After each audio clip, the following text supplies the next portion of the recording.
পুরনো দিনের একটা দুর্দান্ত স্বাদের মাছের ঝোল, নাম পাঁচফোড়ন রুই।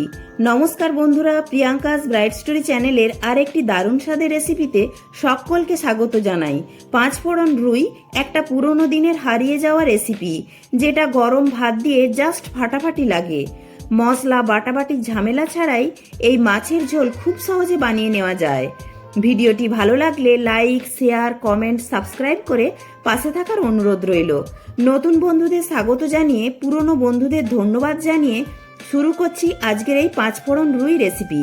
এখানে আমি 4 পিস রুই মাছ ধুয়ে জল ঝরিয়ে রেখেছিলাম। পরিমাণ মতো লবণ হলুদ মাখিয়ে 10 মিনিটের জন্য রেস্টে রেখে দেব।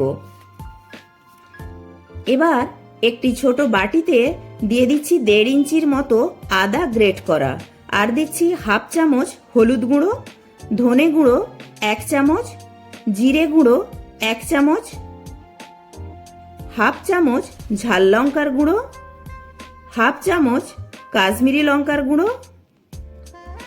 পরিমাণ মতো জল দিয়ে সমস্ত কিছুকে একসঙ্গে মিশিয়ে নেব। রান্না শুরু হওয়ার 10 মিনিট আগে মশলাটা এইভাবে জলে ভিজিয়ে রাখলে গুঁড়ো মশলাগুলো খুব ভালোভাবে ভিজে ফুলে যাবে। এবার কড়ায় সর্ষের তেল একদম ধোঁয়া ওঠা গরম করে ওতে দিয়ে দেব মাছের পিসগুলো ভাজার জন্য। এক পিঠটা ভাজা হয়ে গেলে অন্য পিঠটা ভাজার জন্য উল্টিয়ে দেব। দুই দিকটাই হালকা লাল রং ধরে গেলে ভেজে তুলে নেব। দেখুন মাছ ভাজা হয়ে গেছে, এবার তুলে নেব। আর মাছের ঝোলটা কিন্তু এই মাছ ভাজার তেলেই করব। দুটো মাঝারি সাইজের আলুকে এইভাবে লম্বা করে একটু মোটা করে কেটে ধুয়ে নিয়েছি। এবার আলুটাকে প্রথমে একটু ভেজে নেব, তারপর দিয়ে দেব লবণ। লবণ দিয়ে একটু নাড়াচাড়া করে ওতে দিয়ে দেব পটল। আমি এখানে 4টে পটলকে হাফ হাফ করে লম্বা লম্বাভাবে কেটে নিয়েছি, আর খোসাটাও একটু ছাড়িয়ে নিয়েছি। এবার পটলটাকে আলুর সঙ্গে মিশিয়ে মিনিট খানেক একটু হালকা লালচে কালার আসা পর্যন্ত গ্যাসের ফ্লেমটাকে মিডিয়াম টু হাই ফ্লেমে রেখে ভেজে নেব।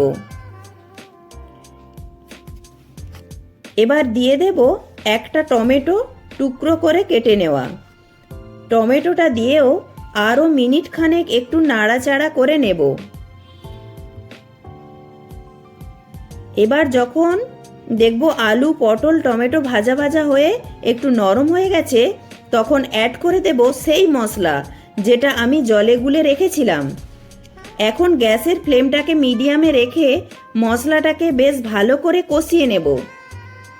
ততক্ষণ পর্যন্ত সময় নিয়ে মশলা কষিয়ে নেব যতক্ষণ না মশলাটা থেকে এক্সট্রা জলীয় অংশটা শুকিয়ে গিয়ে বেশ ভালো করে মশলা থেকে তেল ছেড়ে বের হয়ে আসছে। এই মাছের ঝোলে কিন্তু খুব বেশি উপকরণ যদিও যোগ করতে হয় না, তবে মশলাটাকে কিন্তু ভালো করে কষিয়ে নিতে হবে। দেখুন মশলাটা ভালো করে কষানো হয়ে গেছে, মশলা থেকে তেল ছেড়ে গেছে। এবার দিয়ে দিচ্ছি পরিমাণ মতো জল। জল দিয়ে সবের সঙ্গে ভালো করে মিশিয়ে নিচ্ছি। এবার দিচ্ছি পরিমাণ মতো লবণ। আলু আর মাছে আগে থেকেই লবণ দেওয়া আছে, তাই ঝোলের পরিমাণ মতো বাকি লবণ যোগ করেছি। ঝোল ভালো করে ফুটতে শুরু হয়ে গেছে। এবার দিয়ে দিচ্ছি ভেজে রাখা মাছের পিসগুলো, আর দিচ্ছি 4টে কাঁচা লঙ্কা, এতে সুন্দর একটা ফ্লেভার আসবে। এবার ঢাকা দিয়ে 5 মিনিটের জন্য রান্না করে নেব গ্যাসের ফ্লেমটাকে মিডিয়ামে রেখে। মিনিট 5 পর ঢাকনা খুলে চেক করে নেব আলু সেদ্ধ হয়েছে কিনা। দেখুন খুব সুন্দরভাবে আলু পটল সেদ্ধ হয়ে গেছে, আর ঝোলটাও একটু ঘন হয়ে এসেছে। এবার একটা তড়কা প্যানে 2 চামচ সর্ষের তেল গরম করতে দিয়েছি। ওতে দিয়ে দিচ্ছি 1 চামচ পাঁচফোড়ন। পাঁচ ফোড়নটা একটু বেশি পরিমাণেই এখানে দিচ্ছি। আর দিচ্ছি একটা তেজপাতা আর একটা শুকনো লঙ্কা। এবার পাঁচ ফোড়ন, তেজপাতা, শুকনো লঙ্কা তেলের সঙ্গে খুব ভালো করে গরম করে নেব। গরম হয়ে গেলে মাছের ঝোলের ওপর দিয়ে ঢেলে দেব। তেলের কিন্তু কোনো কাঁচা গন্ধ আসবে না, একদম গ্যারান্টি করে বলতে পারি। বরং পাঁচ ফোড়ন, তেল এইসব মিশে একটা দুর্দান্ত গন্ধ আসবে। 1 মিনিটের জন্য একটু রান্না করে নেব। গ্যাসের ফ্লেমটাকে অফ করে দেব।